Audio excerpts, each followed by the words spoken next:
Welcome to the Aging Well podcast. I'm Jeff Armstrong here with Corbin Bruton. In this and the episodes that follow, we will share candid discussions on aging and hear from the experts. We are here to inform and encourage as we experience, well, aging. Our guest today is Skye Bergman. Skye is an accomplished award-winning photographer and documentarian. Her directional debut, Lives Well Lived, is now a book. Lives Well Lived Generations is a journey through the soul of humanity, urging us to cherish every moment and every story.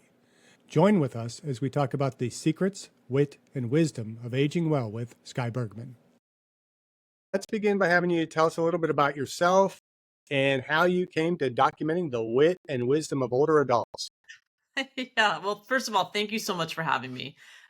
I'm an educator and became a filmmaker because I was approaching 50 and looking for positive role models of aging and just not finding them out there in the media.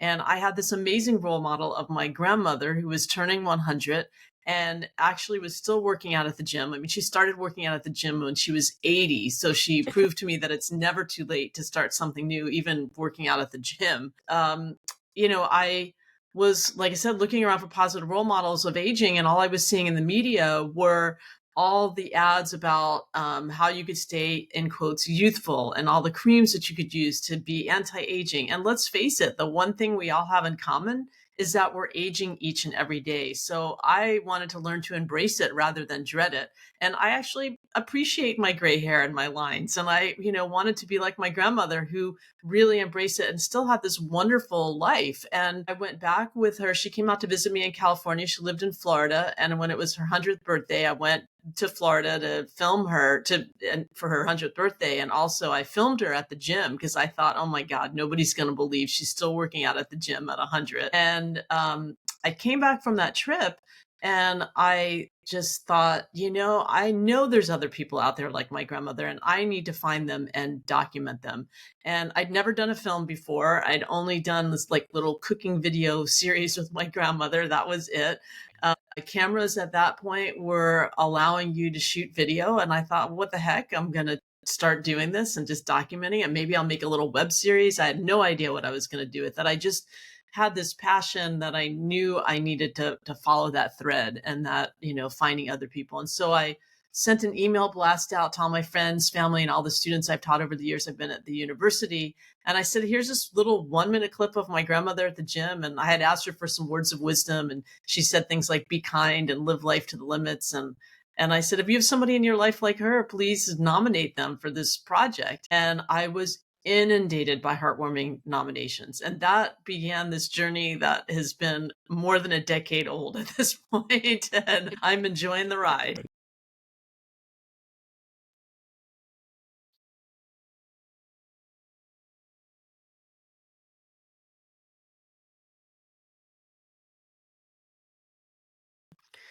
Well, I think what's captivating about the stories of older adults is that they have lived lives and they've had experiences. And especially the people that I was interviewing in the book, I was looking for people that would be positive role models of aging. So I'm not a social scientist, I'm an artist, and I was looking for a really particular group of people who could be my role models. And just to make that, really abundantly clear, because I think I had this slice of humanity who the people that figured out how to be positive, that figured out their resilience, even though they had some really traumatic things happen to them, somehow they were able to get through those experiences and really remain positive. And I think those stories really resonate. I think that we can look at our own lives and things that we're going through. And when we read the stories of others that have been through really tough times and we hear how they've come through that can help us in our own lives. And I think that that's why the film and the book is resonating with a lot of people for that reason.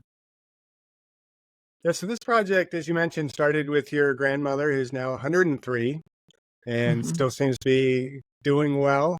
No, she was 103, and she passed away shortly after I did a sneak preview of the film. My mom likes to say that she lived long enough to see the film on the big screen. She was the belle of the ball. We had a beautiful sneak preview screening of it with 800 and something people. and she meted everybody that came in to the theater. And then she passed away peacefully 6 weeks after that. She stopped eating and drinking. She said, "I'm done." And that was it. And she was gone in 2 days. And so what a gift it was that she did live long enough to actually see the film on the big screen. Yeah, well, I'm sorry for your loss, but yeah, I agree with you. I mean, what better way to go where you're just living life to the fullest Yeah, and you have that pinnacle event and you can say, okay, I've done it all, I'm done, and you go peacefully. So sorry for your exactly. loss, but I'm glad it kind of ended the way it did because ultimately it's going to end anyhow, right? So, But and let's face it, we're all going to die. One of the questions I asked in the film is, what do you think of your own mortality? And, I think it's a question that we tend to shy away from in this country. And actually, one of the people that I interviewed for the film was my dad. And he had had several strokes. And we had this great conversation that we would never have had as a father daughter, because I think we do shy away from that. And when he ultimately did pass away, I was more at peace because I knew what his wishes were, because we had had that conversation. So I would encourage people to it's not a depressing conversation, actually. It really helps. It may seem that way at the moment, but it's really helpful. And with my grandmother, she had lived a very full life. She knew what she wanted, and she was such an inspiration. She lives on in the film and in the book. And I like to say that my grandmother left me the greatest gift, because I interviewed 40 people with a collective life experience of 3,000 years, all because of my grandmother. And they've all become my pseudo grandparents. So I feel like she left me the greatest gift, which was these wonderful people that I really do call on, that are my friends now, that I wouldn't have had otherwise without this project. I was going to ask you what inspired you about your grandmother, but you've kind of already alluded to all that. There might be something more to add there, but I also want to ask, can I have her lasagna recipe? Absolutely. So I can share she made her lasagna noodles really in a unique and interesting way, which was that she made them like crepes. And I actually have a video for doing that. So I can share the video with you. It's pretty simple and really wonderful. She was an amazing cook who never wrote a recipe down. And that was really my first foray into filmmaking. Was she came out here to California for the first time when she was 96. And for the next 4 summers, she spent the month of August with me out here. Because if you've ever been to Florida in August, it's a good time to get out of Florida in the heat and humidity.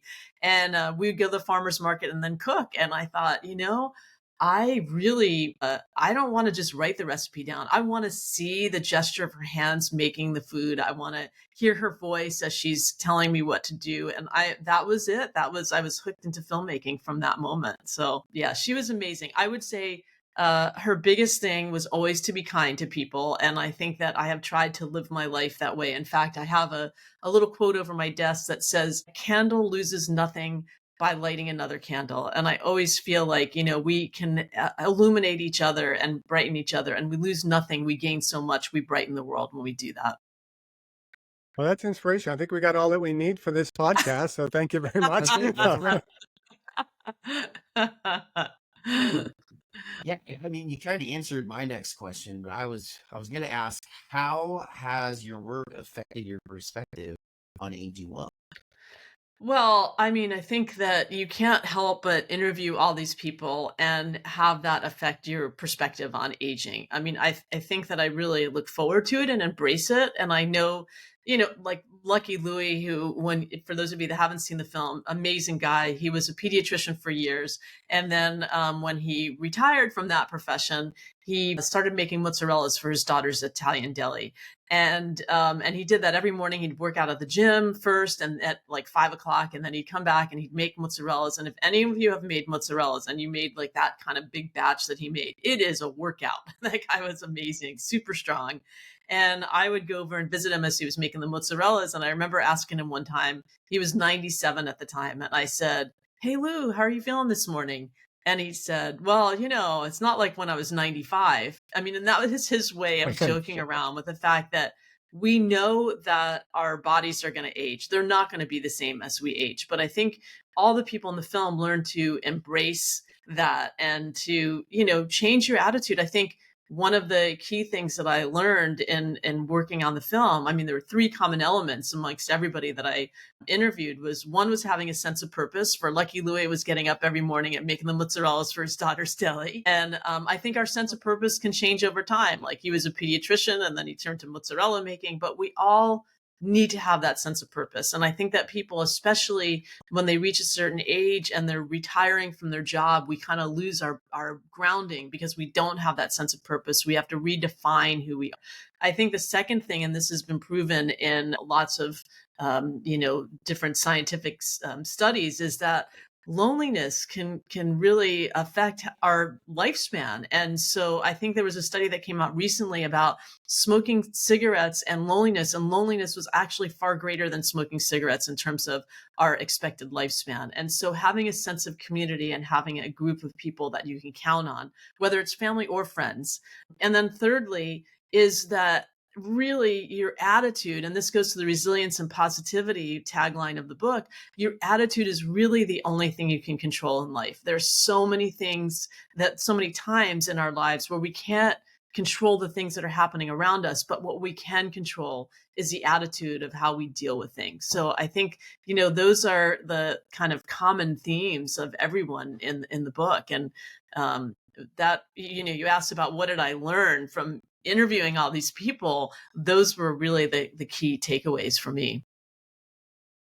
You've kind of already answered my next question, but as I listen to you, we talk in the podcast a lot about some of kind of what we think are some of the keys to aging well.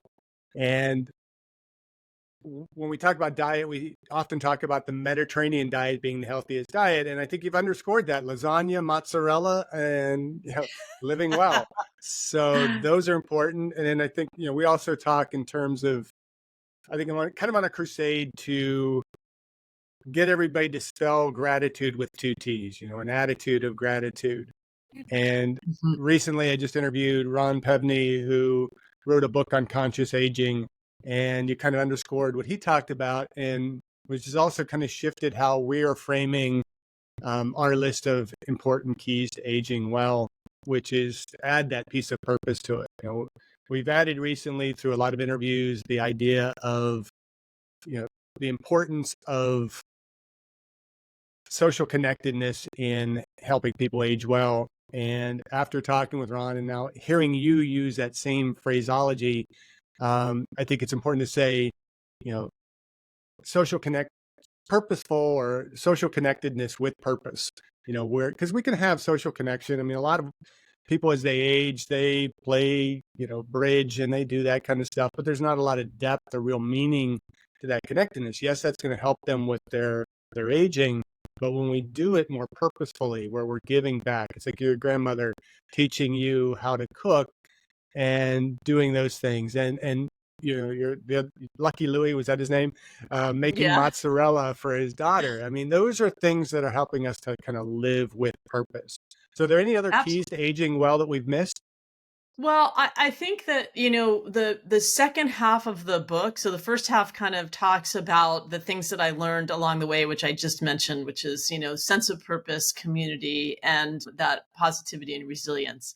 And the second half of the book is all about connecting generations, because we live in such an age segregated world. And I feel like the world is suffering as a result. And the more that we can do to bring generations together, the better off we are. And so I interviewed 40 people around the globe who are doing really interesting work connecting generations, whether it's through a symphony, housing, climate change. I think one of the things that's really important in terms of all of those projects is that they have a common goal. They have a common reason for getting together to do something together. And by bringing the generations together, those projects end up being far stronger. And my hope with the book is that people will read that section and hear the stories of these amazing people that started these organizations and either want to become part of an organization or want to start something on their own, because it's really not that difficult. It's an easy lift to do something intergenerationally. And a quick side note, I'm working on a new film called The Primetime Band, which is all about people that are coming back to music later in life, who maybe played instruments earlier in life, and then how to put them away when they had their day job. And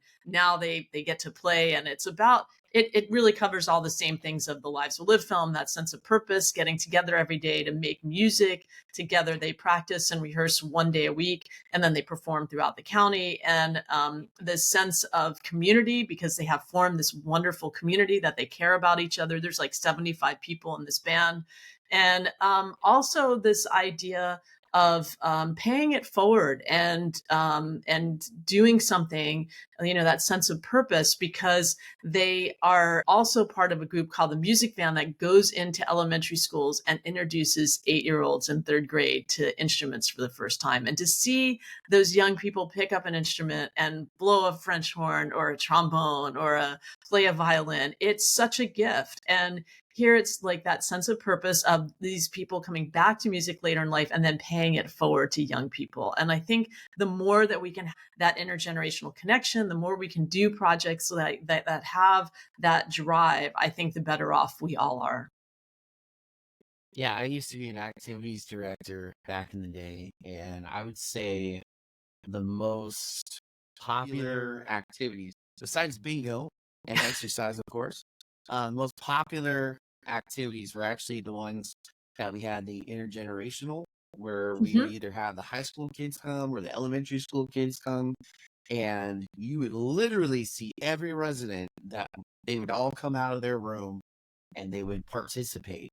And, the youth got words of wisdom and they got a take home message, and the residents of the assisted living all got happy and like just beaming for the next 3-4 days. That little hit of the intergenerations and the intertwining and storytelling and working together and that purpose, it really impacted them a lot. Yeah, So it's amazing what that can do, and that really lasts a lifetime. I mean, I was lucky enough that I grew up in a 4-generational household with my sorry. great grandmother was alive when I lived with my grandparents and my parents. We all lived in the same house together, and I was so lucky. I kind of took it for granted in some ways. And so after the film was in theaters, there was actually a student that went to go see the film, and she was in a class called The Psychology of Aging. And she went back to her professor, who I'm good friends with now, and said, "Hey, you should see this film. It's all about everything you're talking about in this class."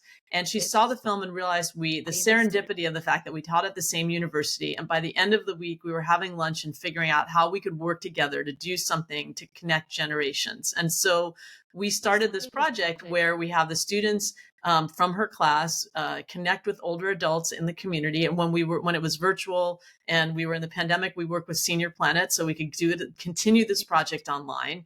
And I had about 20 questions that I asked everyone as a starting point in the film, and the students and older adults used those questions to have a bilateral conversation, because of course, you don't want the conversation to be in one direction. I think we forget that ageism is in both directions, and although we tend to think of it as more ageism directed at older adults, there's certainly ageism and ageist belief about young people. So, we need to be really careful when we're doing these intergenerational projects and connections to make sure that we take that into account and that both parties are really taken with equal standing. And so we do these wonderful conversations that they have back and forth. And then at the end of the quarter, the students do a big presentation about what they learned during the quarter and what they learned from the person that they were working with, and the older adults get up and talk about what they learned. And of course, what we find is that the real common thread is that they realize we have far more in common than our differences, and really the biggest difference is our age. And so I feel like we're breaking down the stereotypes of ageism one story and one connection at a time. And what a wonderful gift that is at the end of the quarter to see these really just wonderful friendships that have developed over such a short period of time. And a lot of the students and older adults stay in touch long after the projects are done. So it's really such a gift, the gift that keeps on giving. Yes. Well, speaking of ageism, I don't know if this is an ageist question or not, but I would kind of argue that with age comes more wisdom, right? And you mentioned that your grandmother lived to be the age of 103. What what was the max age or the top age that you actually interviewed of a person?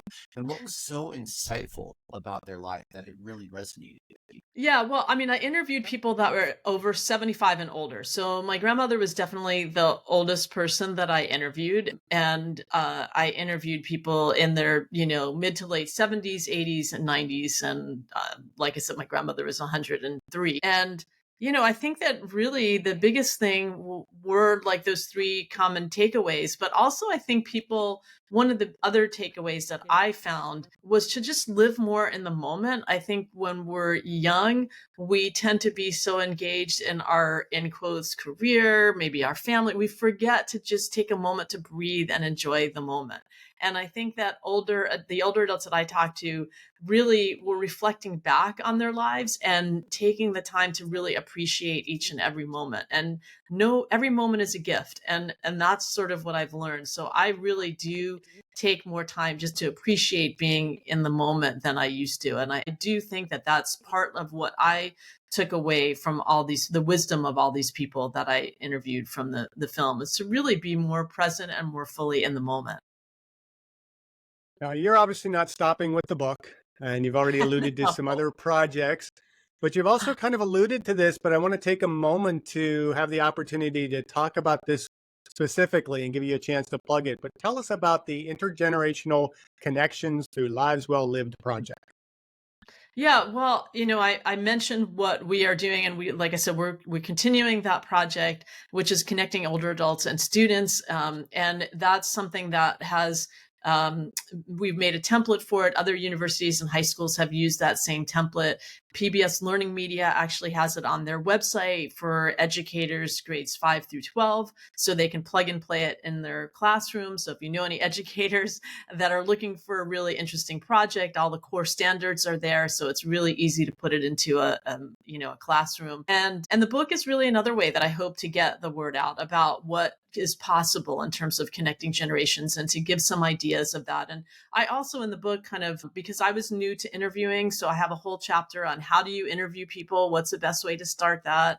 And I think that there's a place on our website, which is just lives-well-live.com. And if you go to the Take Action section, there's a whole bunch of ideas of how you can connect generations, how you can interview people. So the questions that I asked are on that part of the website. So we're really, I'm really trying to push this idea of connecting generations. And every film that I do, every project that I work on from here on out will have some that connects generations, whether it's my film projects or book projects. So I'm working on another film. I mentioned the Primetime Band, which I love because I was a music geek. I can see my guitars in the background, but I also played flute, clarinet, and bassoon. I was in junior high and high school. And so that project just, I feel like the more personal, I always tell my students, the more personal, the more universal the project becomes. So the projects have some personal connection. And so I love the Primetime Band for that reason. I'm editing it right now and working with my editor right now, and it's just such a delight to put that together.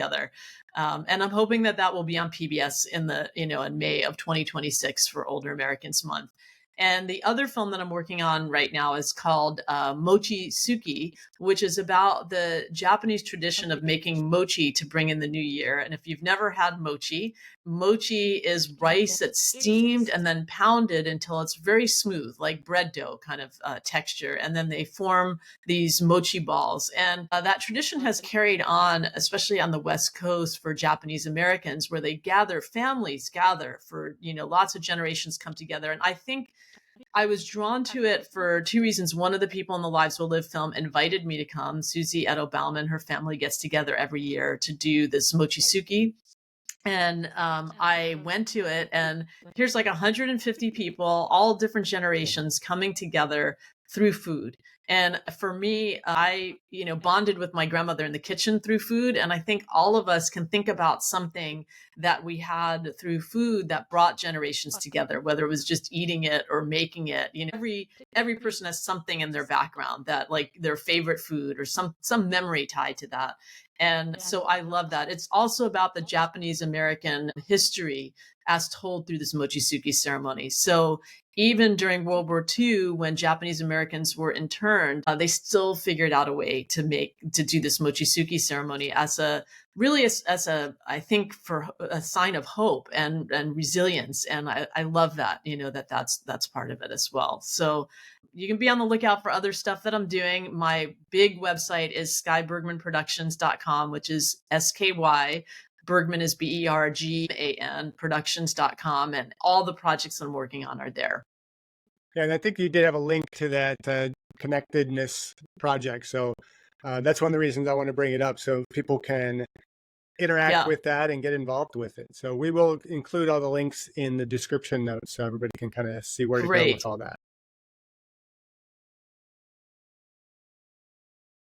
So I don't think I caught it. But what does the statement "a life well lived" mean to you? Well, when I was thinking about a title for the film, Lives Well Lived really surfaced because it's celebrating the secrets, wit, and wisdom of age. And I think that tagline says it all. It's really celebrating being an older adult, celebrating what that means, celebrating um, our older adults in our lives, really, and what they have to offer. And I think many times we are separated from the older adults in our lives, and, by miles, by maybe somebody's passed away. And so, I mean, I have learned to have, I would say, like adopted older adults in my life. I have friends of all different ages, and I think that that's super important. But for the lives well lived, that can be at any age. But I really felt like when I started the film, and, as I mentioned early on in our interview, looking at celebrating older adults, because I really didn't feel like that was happening at that moment. And that was about 10 years ago. I think things have changed. I think there's much more about older adults in the media, which I am so happy to see that. And there's a lot more positivity out there in terms of aging. But at the time when I came up with the title, it was really to celebrate the wisdom, wit, and secrets of older adults. Well, before we get to the question we ask of all our guests, I thought I might add a little twist to this episode and allow you to ask questions of us. Any questions for us about aging well? Well, what I would say, I would turn it around, and like the big question that I ask everyone is, what do you think a life well lived is? Ooh, good. That's a good question. We should have expected that coming. To me, I think it's very much what you've been talking about, finding, not so much finding that purpose, because I think we tend to focus on, I have to find my purpose. And we spend this whole life chasing after, it's like one of those paper bags that are kind of blowing in the wind. It's elusive. We can't get to it. And we never quite figure out what is our purpose. But it's just getting up every morning and how can I be my best today, be better tomorrow? How am I impacting others with everything that I do? And to me, living well is also going to be, as much as possible, living with as much health and physicality, with functionality, as much as I can maintain my intellect and share that intellect, and just enjoying other people. And that to me is a life well lived. I think of my dad. You mentioned your grandmother passing away right after your project concluded. My dad kind of went suddenly this year.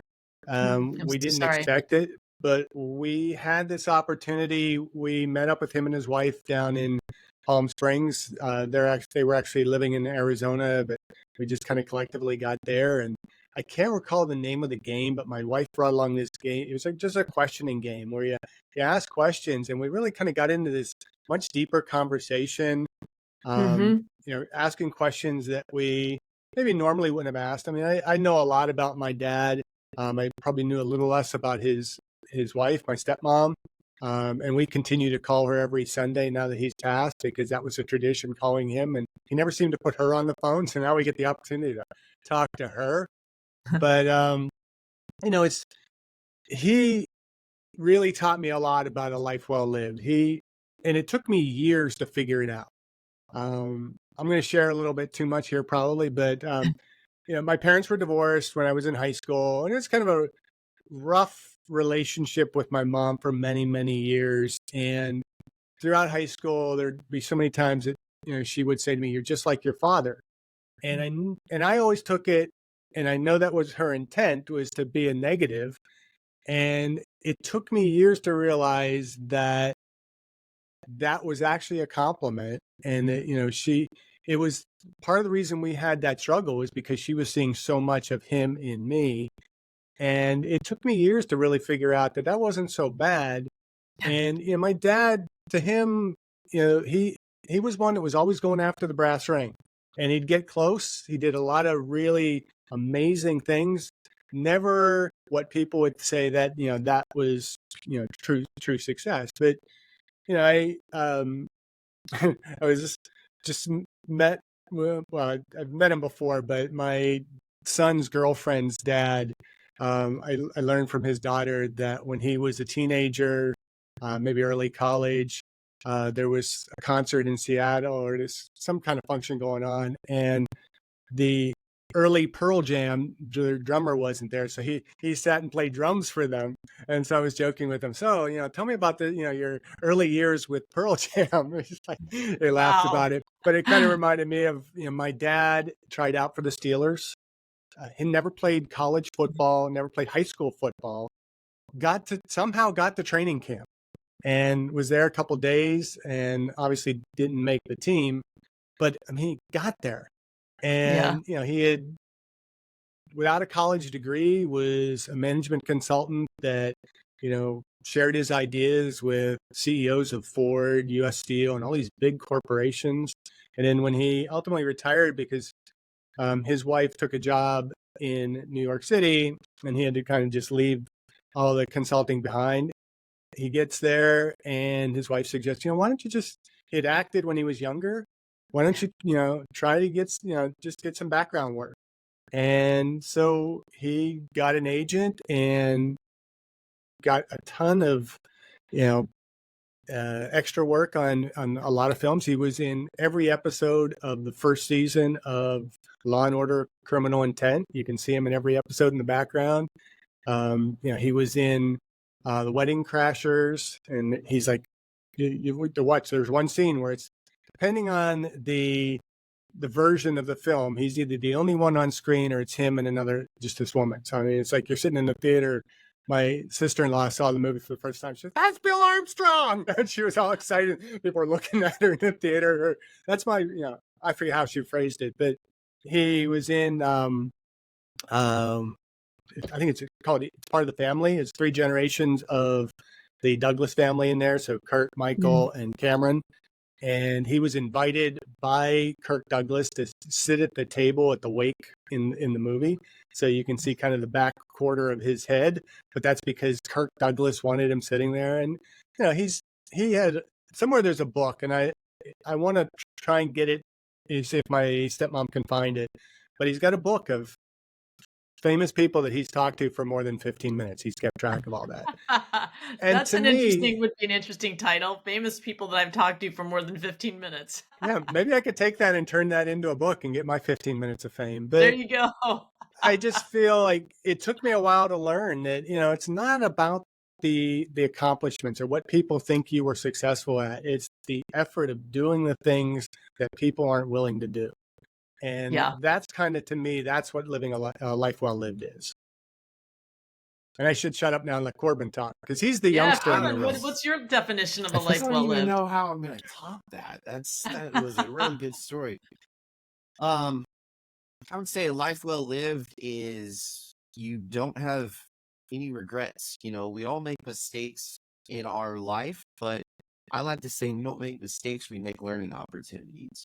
And if it's in all of us, eventually we look back and we self-reflect and we pull out these memories, and sometimes they're really, really fond memories, and sometimes they're not. But if you can pull out more fond memories and you can self-reflect and you said, man, I got to experience this, and I had this opportunity, and I got to share this moment or these memories with family and friends and loved ones, and I gotta pass something on to them, and they pass something over to me, and you can just look back on your life and smile. I would say that would be a really good definition of a life well lived. That would Now, I want to be add to the bit about, no regrets. And we've on occasion asked, I'm not going to ask the question of you now because I'm obviously going to give you kind of my perceived answer, but I've often been asked the question, if you can go back in time and change one thing, what would you change? And I've always gone to the answer, nothing, because if I change anything in my past, it's going to take me to a different present. I mean, it just doesn't take much to deflect. Maybe you dated somebody that you didn't date in high school?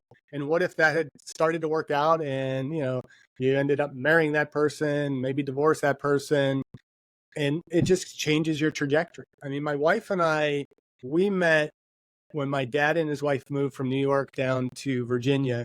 She was living in Virginia. I was in Michigan. There was no chance of us meeting. And we ended up meeting through Match.com. And I'm not going to go into that whole story. We also worked within blocks of each other in New York City at the same time. And it's very likely that at some point we crossed paths. So if we were to be together, and we are to be together, I believe that if we were to be together at that time, it would have changed everything to where we're at now. My kids would have been different kids because there would have been, different whole conception going on there, and they wouldn't be the same. And so I've kind of come to realize that it doesn't matter what I've done in my life or what I'm accomplished in my life. It's how is that pathway interacted with other people. And I think that's kind of where you're at with this whole intergenerational thing. Is like we have the opportunity to affect the lives of other people, and a life well lived is having a positive, constructive effect on the lives of people that you interact with. So Great answers. and Corbin tried to top mine, and then I go up. So Corbin, you can try and top me one more time if you would like. Well, I guess it's my turn to ask a question now. And what are you doing personally to age well? Well, I think that what I'm doing personally to age well is really just staying active and engaged and really living each day to the fullest. I think that that's certainly something that I learned from my grandmother. I think also when you live a life where you're kind to other people, your life is much richer. And so that's what I'm doing. And then doing all these intergenerational projects, which are my passion. So I think following those threads of curiosity and following my passion is what I'm doing to live well and to give back in some way. I think that for many people, when you reach a certain point, I've retired from teaching, although I'm teaching part-time, but I'm lucky enough to have made it to a point where it's my turn to give back, and I love doing that. So my way of giving back is through my intergenerational connections that I create and the films that I'm making. Well, I love the book. I can't speak for Corbin, but I think he did mention he'd like the book as well. We thoroughly enjoyed this conversation. We will, as I mentioned, leave the links to the book and the other links that we talked about in the episode description. And I know you mentioned this, but I want to kind of bring it back. Where can listeners view the film, find the book? How can they connect with you and learn more about your projects? Obviously, there is a website, so if you can mention that website again and any other social media that you use that can Sure. help the individuals connect with you. Yeah, so our website is just skybergmanproductions.com, and that's SKYBERGMAN productions.com. And on there, there's information about how to buy my book on Amazon. It's available in paperback, Kindle, and it will be available in audio and the film is also listed there. It's available on Amazon, iTunes, Canopy, and PBS. If you have a PBS membership, you can watch it for free on PBS Passport. And all the other projects, there's links to all the other projects there. So, and also a way to reach out to me. My email is there. Everything's on that site. Our social medias are linked through there as well. So that's a one-stop shop. Makes it really easy. You can go there to find everything. Okay, so you mentioned an audiobook. Who's doing the voice? Because I have this, there's so many of these senior actors that I could think of. Oh, because you'd want that deep, resonic kind of senior voice. And there's so many that I could think of. And is there anybody in Yeah, I mean, particular? no one No in famous? particular that's an actor. I have a friend of mine who does these. Her name is Danielle P. and she's doing the book for me. So I'd love to do it myself, but I just don't have the time. And I think one of the things that you have to realize when you're managing all these different projects is it takes a village to make something like this happen. And I am really lucky that I surround myself with really wonderful people who can help me make these projects happen. And Danielle is one of them. She helped me edit the book, and she's also an amazing voiceover actor. So she's doing the book project, the audio part for me. Great. I was kind of picturing Morgan Freeman at first, or Oh, yeah, well, that would be so- nice, but, maybe version 2. Morgan Freeman on version Yeah, 2. his voice is wonderful. All right, folks. Well, Sky, thank you so much. This has been an absolutely fascinating conversation. We wish you super success in your book and the continuation of your lives well-lived projects. Keep sharing your story because it's really inspirational. And always remember to keep aging well. Thank you for listening. I hope you benefited from today's podcast. And until next time, keep aging well.